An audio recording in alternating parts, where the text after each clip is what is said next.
En este vídeo vamos a hablar sobre el átomo y los diferentes modelos atómicos que ha habido a lo largo de la historia hasta llegar al modelo atómico actual. Los griegos son los que empiezan a hablar del término átomo, que significa indivisible, la parte indivisible de la materia, y le dan o le dotan de forma esférica por ser la forma geométrica perfecta. El modelo científico primero que tenemos de átomo es el de Thomson, el cual ha descubierto la existencia de partículas eléctricas con carga negativa, los electrones, y los pone pegados al núcleo. Es lo que se conoce como el modelo de la Cookie. El modelo de Rutherford ya nos presenta un átomo hueco en su mayoría y tenemos a todos los electrones dando vueltas en la corteza, mientras que un pequeño núcleo que está formado por protones y neutrones es el que le da masa al átomo. El modelo de Rutherford no es capaz de explicar en un primer momento el por qué los electrones dan vueltas alrededor del núcleo y no caen hacia adentro, ya que al tener carga eléctrica deberían de ir emitiendo energía y poco a poco, al ir perdiendo esa energía, deberían de caer hacia el centro. Tampoco es capaz de explicar el modelo de Rutherford los espectros. Las líneas espectrales, que veremos más adelante, son absorciones o emisiones de energía que tienen los átomos cuando les da la luz, pero que no realizan o no se ven cambios aparentes dentro del átomo. Para explicar esto, es Bohr el que modifica el modelo atómico, explicando los espectros atómicos y utilizando los principios de la teoría cuántica de Planck.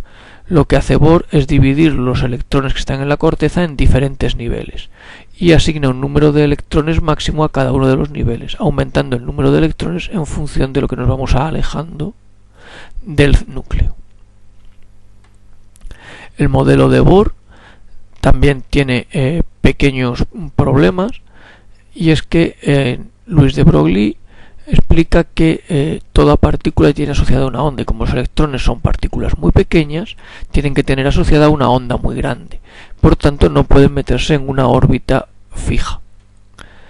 Y el otro principio que Bohr no puede explicar con su modelo es el principio de incertidumbre de Heisenberg, que dice que es imposible conocer simultáneamente la posición y la cantidad de movimiento de una partícula. Es decir, si yo sé dónde está una partícula muy pequeña, no puedo saber en qué dirección y a qué velocidad se mueve. Por ello, el siguiente modelo atómico, que ya es el modelo atómico cuántico, lo que hace es cambiar el concepto de órbita que tenía Bohr por el concepto de orbital. Entonces, en vez de ser una trayectoria por la cual circulan los electrones, pasamos a una zona de máxima probabilidad donde encontrar los electrones. Y entonces los electrones se sitúan en orbitales, y en cada orbital podremos alojar dos electrones. De esta manera tenemos los diferentes orbitales, el 1s, el 2s, el 2px, 2pi, 2pz, y luego cuando llegamos al nivel 3 pues vemos que hay orbitales 3d. De aquí sacamos lo que es la configuración electrónica de nuestro modelo atómico actual. La configuración electrónica viene regida por tres principios. El primer principio es el principio de mínima energía o Aufbau, que dice que se rellenan primero los niveles con menor energía y no se rellenan los niveles superiores hasta que no estén completos los niveles inferiores. El orden de energía, como estamos viendo en el diagrama, el que menor energía tiene es el nivel 1s, luego estaría el nivel 2s, luego estarían los niveles 2p y luego pasaríamos a los 3s y así sucesivamente. Para facilitar el rellenar o realizar la configuración electrónica siguiendo este principio de mínima energía, nosotros seguimos el diagrama de Moller. Recordamos que el diagrama de Moller lo que hace es ir rellenando los diferentes niveles según las diagonales, siguiendo las flechitas que tenemos marcadas, de manera que primero se rellena el 1s, luego el 2s, luego el 2p, 3s, 3p, 4s y luego el 3d. Porque como vemos en el diagrama energético, el 3D tiene más energía que el 4S. Así pues, un ejemplo sería: el primer electrón iría al nivel 1S, el segundo al 1S. Una vez que hemos completado el nivel 1S, podemos pasar al nivel siguiente, que es el 2S.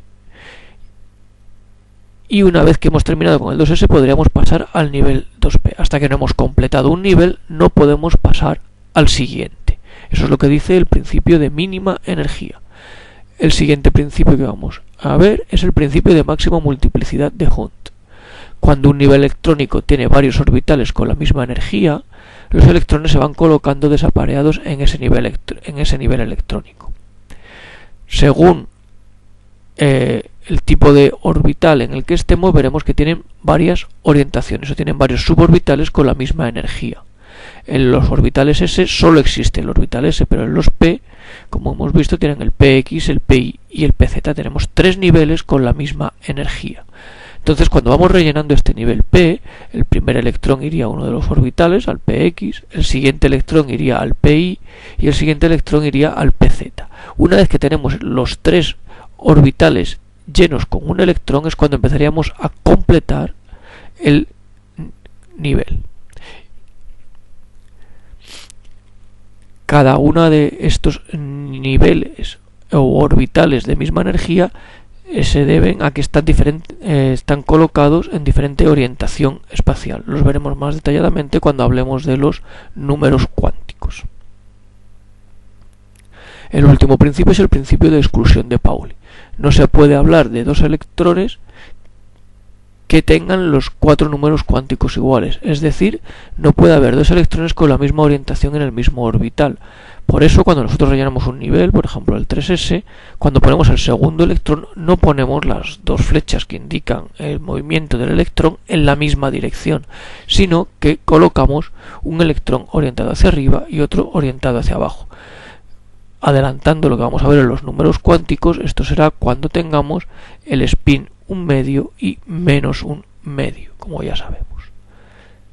Por último, vamos a ver las formas de escribir las configuraciones electrónicas.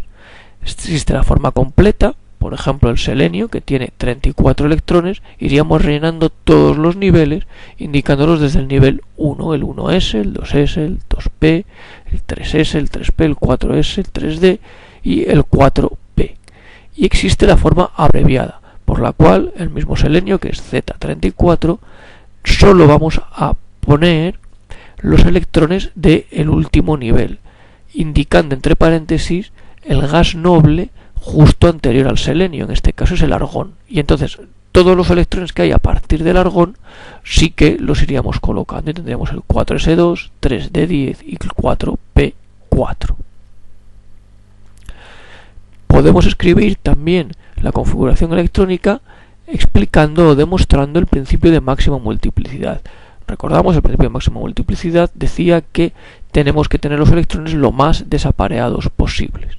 Y entonces, igual tenemos la versión completa y la abreviada. Como veis, lo que cambia es que en el último nivel, en el 4p, hemos desdoblado los subniveles. Ponemos px, pi y pz y ponemos 2 electrones en el px, 1 y 1, para explicar que estamos viendo el principio de máxima multiplicidad.